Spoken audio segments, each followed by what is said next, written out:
Hey there. I just got in from my morning walk, and the crisp December air is absolutely incredible today. Mark, I couldn't help but notice those amazing clouds rolling over the mountains this morning. Oh man, they were something else, weren't they? Perfect backdrop for another Blue Mountain morning. There's something special about December 19th, the way winter's really settling in. It really is.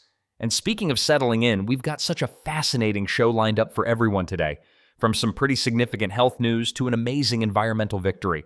Yeah, and I'm particularly excited about our deep dive into what these developments mean for all of us. Plus, we've got this beautiful reflection on winter that I think our listeners are going to love.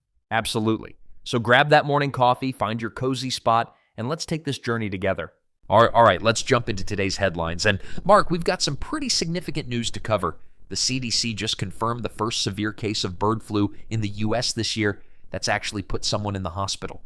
Yeah, this is really noteworthy, Alex.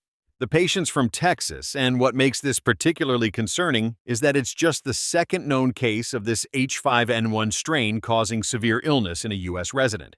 While bird flu cases aren't totally uncommon in birds and even some mammals, seeing it cause severe illness in humans is pretty rare.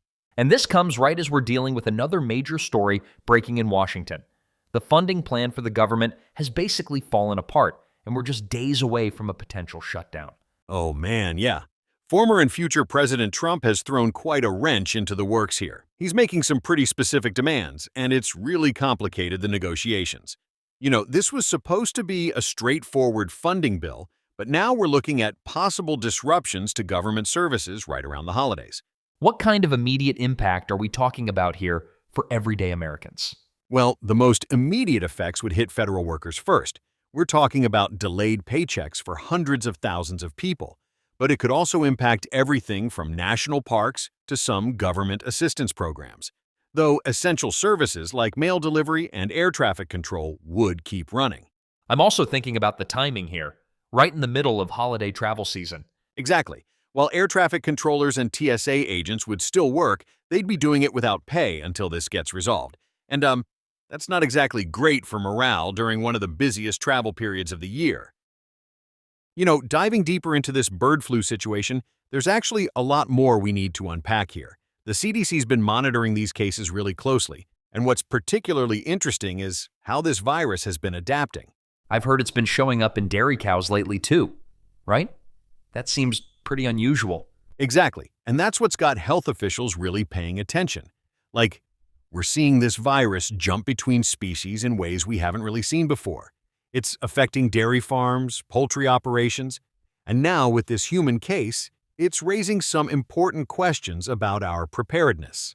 What does this mean for people's everyday lives? Should folks be worried about their food supply? So here's the thing.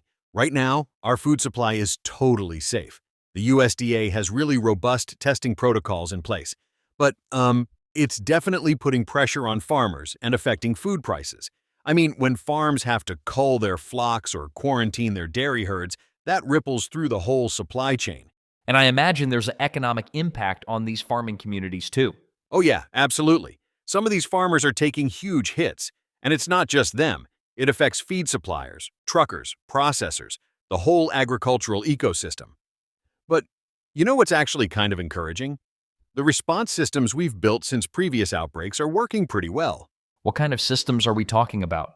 Well, there's this whole network of surveillance programs, rapid testing capabilities, and emergency response protocols. Like, the moment there's a suspected case, there's this incredibly coordinated response between local, state, and federal agencies. It's actually pretty impressive when you see it in action.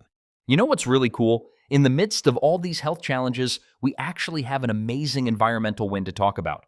The USDA just announced they've officially eradicated those giant murder hornets from the US. Oh man, that's such a great story.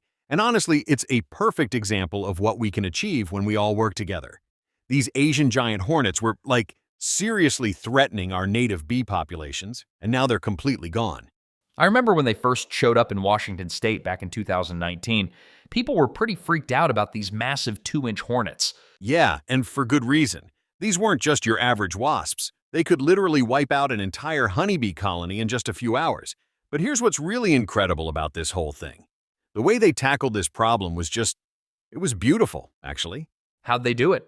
So, it was this amazing combination of high-tech tracking methods, public awareness campaigns, and just good old-fashioned community involvement. Like, you had scientists using radio trackers, regular people reporting sightings, and local beekeepers all working together.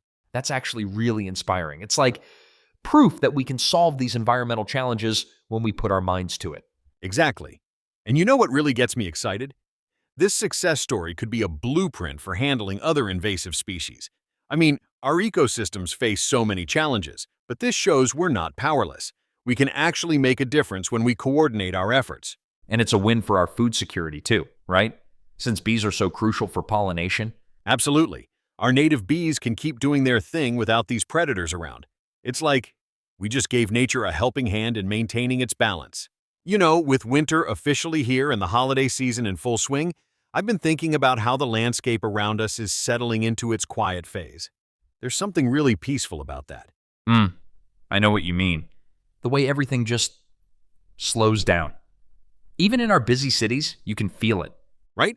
Like this morning I was watching these bare branches against the sky and it hit me. Nature's literally showing us how to rest and recharge. You don't see trees trying to grow leaves in December, they're just being. That's actually a really beautiful way to look at it, especially when everything feels so hectic with the holidays coming up. Yeah, and here's a little mindfulness tip I've been using lately. When things get overwhelming, I just take a moment to notice what season it is where I am. Like, really notice it. What do you mean exactly? So, instead of rushing from your car to the store, pause for just 5 seconds. Feel the winter air on your face. Notice the way your breath looks in the cold. It's such a simple thing, but it kind of anchors you, you know? That's really nice, like finding little moments of peace in our daily routine. Exactly. And whether you're in Maine with its snow-covered pines or Arizona with its winter desert sunsets, every part of America has its own unique winter personality to connect with. You know, as we wrap up today's episode, I just want to say how grateful we are to have you all starting your mornings with us. Absolutely. And hey, tomorrow we'll be back with more stories that matter, some fresh perspectives, and hopefully, that little dose of calm you've come to expect from us. Yeah, and until then, remember that clarity isn't about having all the answers. It's about taking those mindful moments to pause, reflect, and just breathe through whatever the day brings your way. Exactly. This is Alex. And Mark? And you've been listening to Blue Mountain Morning. Have a beautiful rest of your day, everyone. We'll catch you tomorrow.